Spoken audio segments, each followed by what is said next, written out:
کل تم اس کے کہاں پہنچنے کی بات کر رہے تھے؟ میں نے اسے دوبارہ ٹریک پر لانے کے لیے واضح الفاظ میں سوال کیا۔ میرے کان میں اس کی استضاحی ہنسی کی آواز گونجی۔ پھر اس نے کہا، وہ ایک ہوائی بات تھی۔ میں نے اسے کہا تھا کہ اس برے وقت میں اپنے سائے پر بھی بھروسہ نہیں کر سکتا۔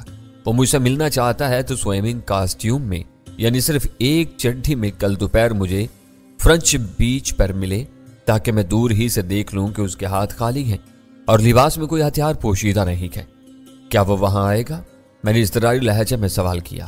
مشکل ہے، اس نے کہا ہے کہ ہو سکا تو وہ 1 اور 2 بجے کے درمیان ساحل پر میرا انتظار کرے گا، لیکن مجھے اس کے آنے کی امید نہیں ہے۔ وہ بعد میں غور کرے گا تو اسے خود اپنے وعدے پر شرم آ جائے گی۔ شہر سے میلوں دور بالشت بھر کی چڈی پہن کر اپنے کسی حریف کا انتظار کرنا اس جیسے فرعون کے بس کی بات نہیں ہے۔ تم سے نجات پانے بلکہ تم کو سزا یاب کرنے کے لیے یہ کوئی مشکل شرط نہیں ہے۔ بہت مشکل شرط ہے۔ میں نے اسے ملنے کا پکا وعدہ نہیں کیا، یہ کہا ہے کہ وہ وہاں موجود رہے۔ مجھے موقع ملا تو میں وہاں ضرور پہنچوں گا۔ ذرا تصور کرو کہ مجھے موقع نہ ملا تو اس کا کیا حشر ہوگا۔ وہ اپنی چڈی پھاڑ کر جھاگ اڑاتے اس سمندر میں کود جائے گا۔ میں نہایت پرخلوص انداز میں ہنس پڑا۔ وہ لوگ چالاک بننے کی کوشش کر رہے ہیں تو تم بھی مہا چالاک ہو۔ مجھے ایمانداری سے بتاؤ کہ تمہارا کیا ارادہ ہے؟ میں ہرگز وہاں نہیں جاؤں گا۔ میں نے اسے ذلیل کرنے اور بے بسی کا احساس دلانے کے لیے یہ باتیں کی تھی، ورنہ ان کی ضرورت نہیں تھی۔ چاہو تو تم وہاں جا کر اسے پوچھ سکتے ہو کہ وہ تپتی ہوئی دھوپ میں جانگیا پہنے وہاں کیا کر رہا ہے۔ یہ پوچھنے والی بات نہیں ہے۔ یہاں آنے والے اکثر سفید فام سن بات لینے کے لیے اسی طرف جاتے ہیں۔ فرنچ بیچ اور مبارک ولیج ان لوگوں میں بہت مقبول ہے۔ ویسے پیراڈائز پوائنٹ اور ہاکس بے پر بھی یہ شوق پورا کیا جاتا ہے۔ میں اسے مزید باتیں معلوم کرنے کی امید میں گفتگو کو طول دے رہا تھا۔ وہاں بھیڑ بھاڑ ہوتی ہے، صرف کنگال گورے وہاں نظر آتے ہیں۔ ایک عورت اوندھی لیٹی ہوتی ہے تو اسے دیکھنے کے لیے سینکڑوں مقامیوں کی بھیڑ لگ جاتی ہے۔ سوئمنگ سوٹ پہننے والیوں کو ہمارے لوگ ننگا ہی تصور کرتے ہیں۔ اگلے ساحلوں پر بہت کم مقامی پہنچ پاتے ہیں۔ وہاں سفید فاموں کو بہت زیادہ آزادی حاصل ہوتی ہے۔ آس پاس کا میدان صاف دیکھ کر بعض جوڑے فطری لباس میں شمسی توانائیاں جذب کرنا شروع کر دیتے ہیں۔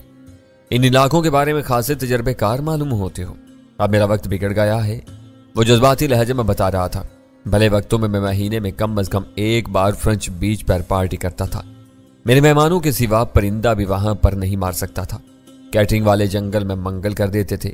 خوب شراب لوٹائی جاتی تھی۔ جب 14ویں کا چاند پوری آب و تاب سے چمک رہا ہوتا تھا تو چٹانوں کے رومان انگیز سائے میں چاند جیسے 20 چہرے کسی نہ کسی کے ساتھ عہد و پیمان کے مراحل سے گزر رہے ہوتے تھے۔ ان میں مقامی اور غیر ملک کے سب شامل ہوتے تھے۔ اب شاید وہ راتیں اور وہ باتیں میرے لیے خواب ہو کر رہ جائیں گی۔ تم خاصے رنگین مزاج معلوم ہوتے ہو۔ ایسے لوگ عام طور سے نرم دل ہوتے ہیں۔ گیری کی طرف سے تمہارا دل اتنا سخت کیوں ہو گیا ہے؟ انہوں نے مجھ سے میرا سکھ چین اور ساری آسائشیں چھین لی ہیں۔ تم یقین کرو کہ آج پائپ میں بیٹھ کر میں آنسوؤں سے رویا ہوں۔ کیا میں نے اس دن کے لیے ان حرام زادوں کا ساتھ دیا تھا؟ یہ بربادی نک کی لائی ہوئی ہے۔ تم دیکھ لو کہ اس کا انجام کیسا برا ہوا۔ جنت اور جہنم تو بعد کی باتیں ہیں۔ برا کرنے والوں کو اپنی زندگی ہی میں اپنے کیے کا پھل مل جاتا ہے۔ میں کوشش کروں گا کہ کل ادھر جا سکوں، میں نے نیم دلی ظاہر کرتے ہوئے کہا۔ ویسے بہتر ہوتا کہ تم خود وہاں جا کر اس کی مزاج پرسی کرتے۔ تم ان کمینوں کی خصلت سے واقف نہیں ہو، اس لیے ایسا کچا مشورہ دے رہے ہو، وہ کہہ رہا تھا۔ وہ دیکھنے میں اکیلا ہوگا، اس کے ساتھی چٹانوں یا کھاڑیوں میں چھپے ہوئے ہوں گے۔ میں نے ادھر کا رخ کیا تو اچانک کہیں سے گولیوں کی باڑ آئے گی اور میرا بدن جلدی کر دے گی۔ یہ بھیڑیے جس کے پیچھے لگ جاتے ہیں اسے ہر ہیلے بہانے سے ٹھکانے لگانے کی کوشش کرتے ہیں۔ FBI کی دھاک بٹھائے رکھنے کے لیے گیری مجھے گھیر رہا ہے۔ تمہاری باتیں بے بنیاد نہیں ہیں، لیکن مجھے محسوس ہو رہا ہے کہ تم ان سے ضرورت سے زیادہ ڈرتے ہو۔ اس کا فکرہ مکمل ہوتے ہی میں نے بات اچک لی۔ اب کل کے لیے مجھے وقت نکالنا ہی ہوگا۔ میں دیکھوں گا کہ گیری کتنا پانی میں ہے۔ شاباش، تم نر کے بچے ہو، تم نے میرا دل خوش کر دیا۔ اس کی آواز سے واقعی خوشی پھوٹی پڑ رہی تھی۔ تم نے گیری کو مار دیا تو میں تمہیں 2 نہیں 3 نہیں بلکہ 5 پیٹی انعام میں دوں گا۔ ہم مل کر اس کامیابی کا جشن منائیں گے۔ اس کے آخری الفاظ سن کر میرے بدن میں سنسنی کی لہریں سرایت کر گئیں۔ وہ گیری کے خون کا پیاسا ہو رہا تھا، مگر سرکار کی مصلحتوں کی وجہ سے میں گیری کے خون سے ہاتھ نہیں رنگ سکتا تھا۔ اس کے مقابلے میں سوبراج میرا اہم تر ہدف تھا۔ اس نے مسرور ہو کر میرے ساتھ جشن منانے کی نویز سنا دی تھی۔ جشن کی شرط بہت کڑی تھی جسے پورا کرنا میرے بس سے باہر تھا۔ پھر بھی سوبراج کی زبان سے مل بیٹھنے کا تذکرہ میرے لیے بہت رومان انگیز ثابت ہوا تھا۔ میں نے شراب پینی چھوڑ دی ہے۔